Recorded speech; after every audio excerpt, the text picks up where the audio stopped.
Hello, what am I doing today? Today, I am going to watch 1910 rendition of Frankenstein by Edison Studios. This is another kind of short one. It's only, I think, 12 minutes in this video. Yeah, just under 13 minutes. This is supposed to be a restored version, so it should be pretty good quality. I was just reading a little bit about this. The film was considered lost for a long time. I've never seen this before. I have seen the Boris Karloff Frankenstein. I've seen actually basically every Universal one that came out in the 30s and 40s. I have read the novel. I actually had to read it for a class, so it came with some critical analysis, of course. Yeah, the 1930s movie and the novel really aren't that similar at all, so we'll see how this one goes. Apparently though, this one was also made to be purposely not gross, so it's not as much horror as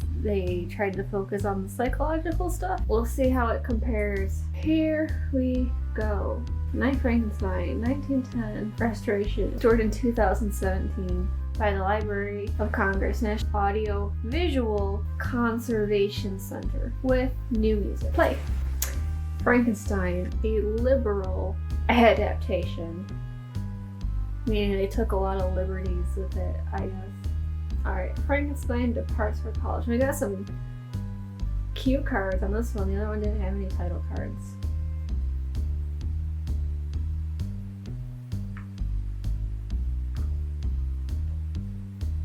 This one I bet is also going to have tinted film. 2 years later, he has discovered the mystery. That was fast.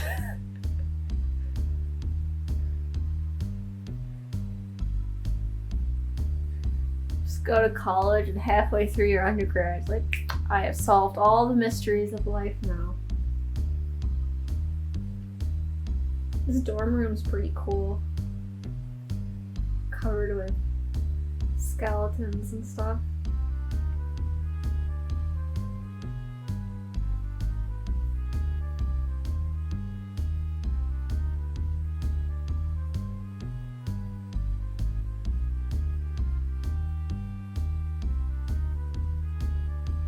Just before the, okay, yeah, so now we've got a really dark orange kind of tint on the film.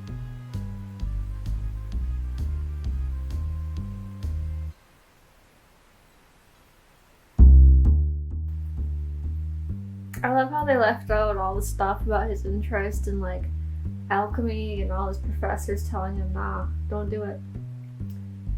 Alright, presumably this is a letter to Elizabeth, which, depending on the version of the novel that you read, is either his childhood friend or his first cousin.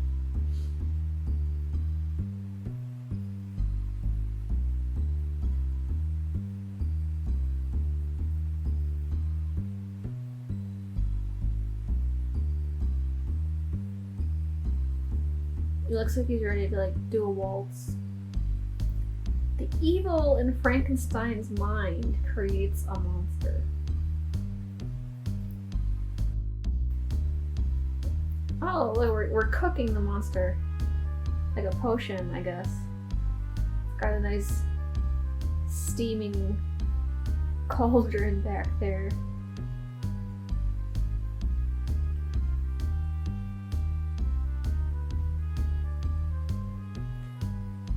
The novel doesn't really describe how exactly he creates the monster, aside from digging up body parts and kind of sewing them together. It doesn't really describe how he brings the monster to life. The whole, like, electricity thing is, I mean, it's, like, kind of implied, because there's, like, a line about, like, the spark of life or something. But the image we have with, like, the lightning storm and all that is from the Universal movie. Here we've got a nice steaming cauldron. You know what? It's kind of like that scene in Harry Potter where they bring Voldemort back in the cauldron with the potion. Here he is rising.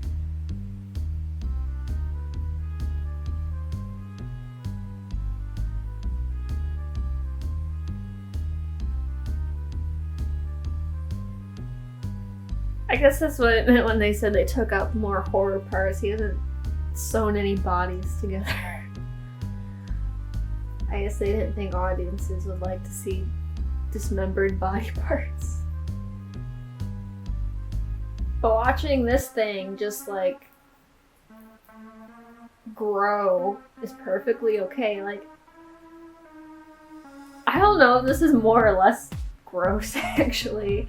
Thinking about, like, if this were in color, that would be gnarly.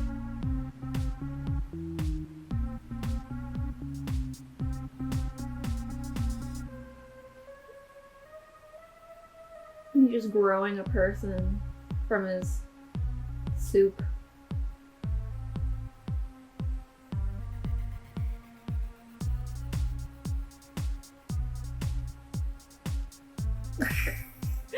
Why does he got such a little tiny face?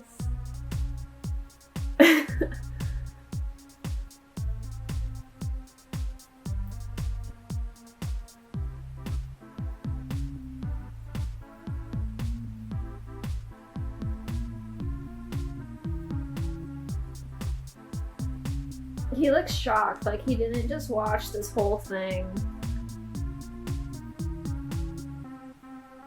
Appalled at the sight of his evil creation.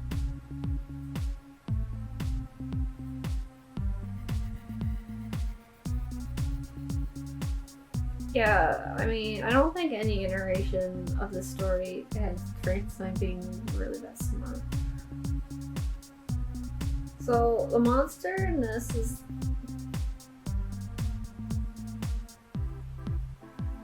I'm not even sure how to describe it, to be completely honest. It's kind of like monkey-ish, but obviously he's really malformed. The picture's just fainted. I mean, that's accurate. Universal definitely toughened him up a little bit.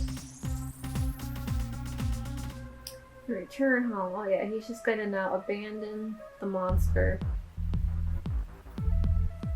and run away and go home.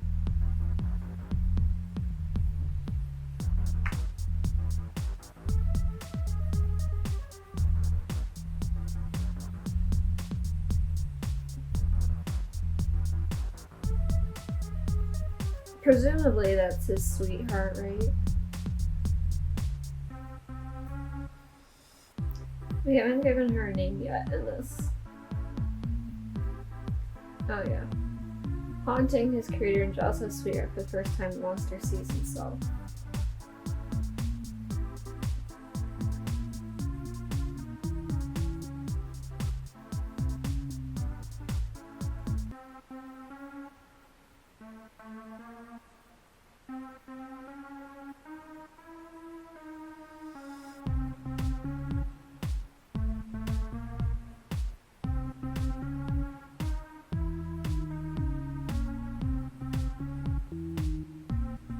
I like how the title cards on this haven't, like, just stayed there for 5 minutes. Usually by the time you get done reading it, you could have read it, or by the time they go away, you could have read it like 5 times over.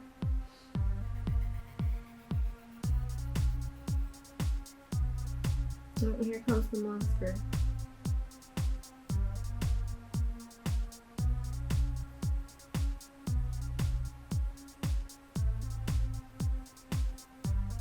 He doesn't seem quite as bulky as he did the first time we saw him.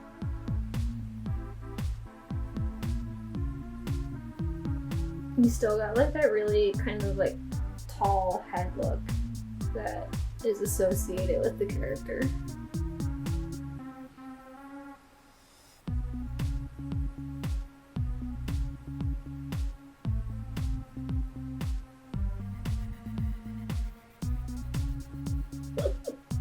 He's hiding behind the curtain.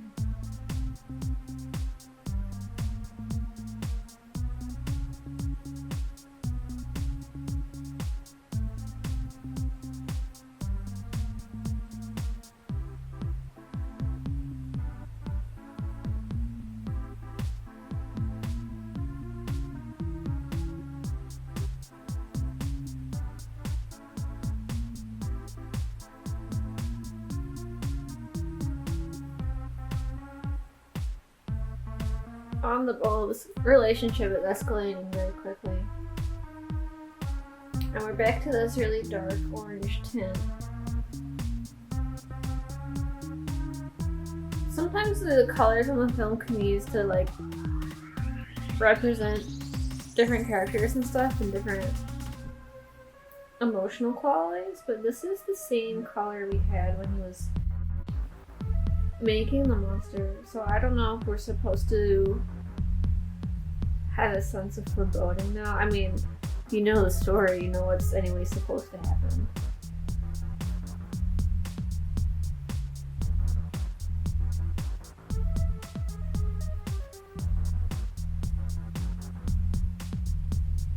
I like that painted landscape in the background.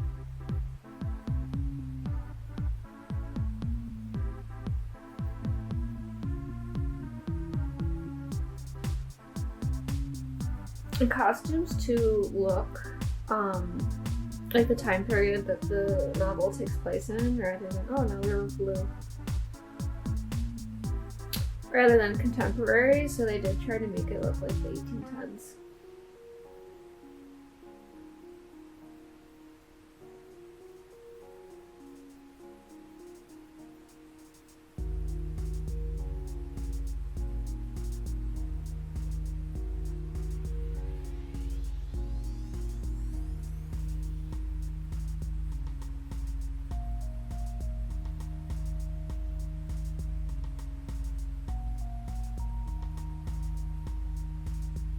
And the film in this part's a lot more deteriorated.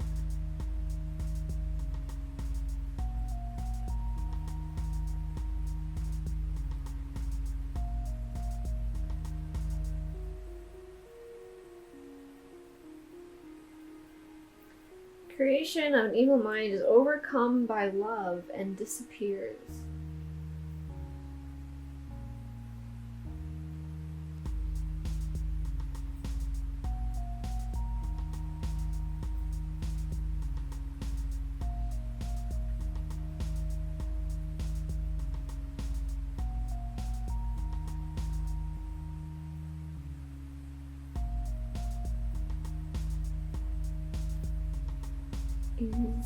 He's reflected in the mirror, but he's no longer standing here.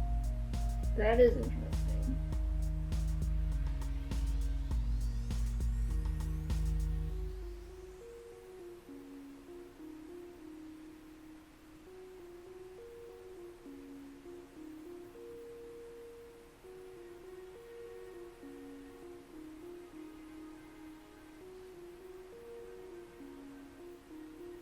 The end. Trademark. Thomas A. Edison. Registered U.S. Patent Office.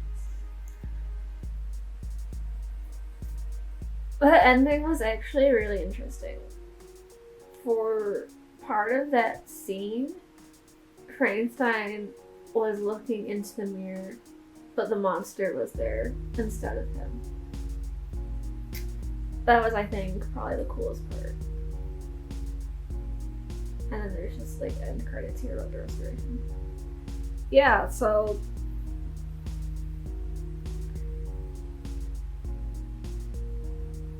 that was kind of like if you took the original story and boiled it down to its absolute most basic plot points, except then eliminate the cautionary tale aspect of it, and just the way they made the monster was really surprising. I was not expecting like it to rise up out of a cauldron bit by bit, and yeah, if that had been in color, it really would have looked quite nasty. More so maybe than stitched together body parts, though I don't think even later movies like they don't really show that kind of stuff in graphic detail, which isn't really the point of the story anyway. The thing with the mirror, I think, was it an intentional, like, you know, the monster is the man kind of thing? Because but where did the monster go? It just, and then it was in the mirror, and then Frankenstein was looking in the mirror, and then the monster disappeared, and then Frankenstein was looking at his own reflection instead. It raises a lot of questions about the mirrors. How did the power of love get rid of the monster? Where did it go? I don't know. But yeah, that's all I got for this. I'm gonna say goodbye now. So Bye!